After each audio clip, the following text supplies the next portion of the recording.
Then comes the next,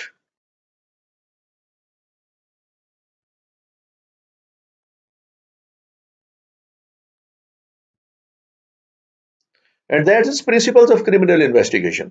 ये principles of criminal investigation आपके examination के लिए बहुत इंपॉर्टेंट क्वेश्चन है, और ये बहुत दफा क्वेश्चन पूछा गया है।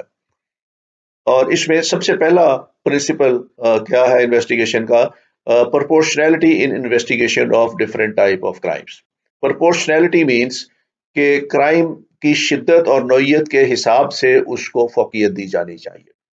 अगर आपके पास मर्डर का केस है, रेप का केस है, तो डकैती, रॉबरी, रॉबरी विद मर्डर जो हीनियस ऑफेंस है वो है, तो उनके ऊपर ज्यादा फोकस होना चाहिए आपका, और प्रोपोर्शनैलिटी होनी चाहिए एक तफ्तीशी अफसर के दरमियान। उसको एहसास होना चाहिए कि कौन सा काम, किस नेचर का काम कितना इंपॉर्टेंट है, तो ये प्रायोरिटाइज ऑलरेडी किया होता है उन्होंने, तफ्तीशी अफसरों ने। तो सबसे पहला काम यह है कि जो इंतहाई अहम नौयत के केसेस हैं उनको तवज्जो दी जाए और उनके ऊपर ज्यादा टाइम स्पेंड किया जाए, जिसमें मर्डर्स हैं, रेप्स हैं, चाइल्ड मोलेस्टेशन है, लड़कियों का अगवा है, बच्चियों का अगवा है, इस तरह के जो हीनियस केसेस हैं उनके ऊपर। और ऑब्वियसली आजकल अगर ट्रेंड देखा जाए तो आजकल terrorism is on the priority list of the government. तो इस तरह ये प्रोपोर्शनैलिटी होनी चाहिए इन्वेस्टिगेशन में।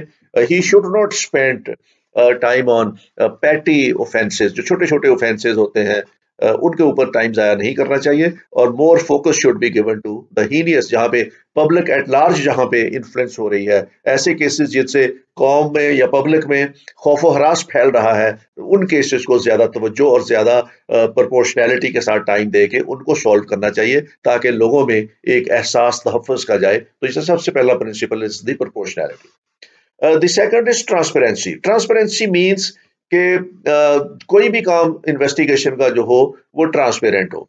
ट्रांसपेरेंस मीन्स कि जो रूल्स रेगुलेशंस दिए गए हैं उनको प्रॉपरली फॉलो करके किया जाए, और उसमें किसी किस्म का फिंगर रेजिंग ना हो सकती हो on the attitude and behaviour of the investigating officer. ना उसका कोई टिल्ट नजर आना चाहिए किसी फ्रीक की तरफ, ना उसको किसी फ्रीक से हमदर्दी होनी चाहिए, ना वो किसी फ्रीक के ज्यादा क्लोज हो, ना उस पर यह इल्जाम लग सकता हो कि वो ट्रांसपेरेंट इन्वेस्टिगेशन नहीं कर रहा।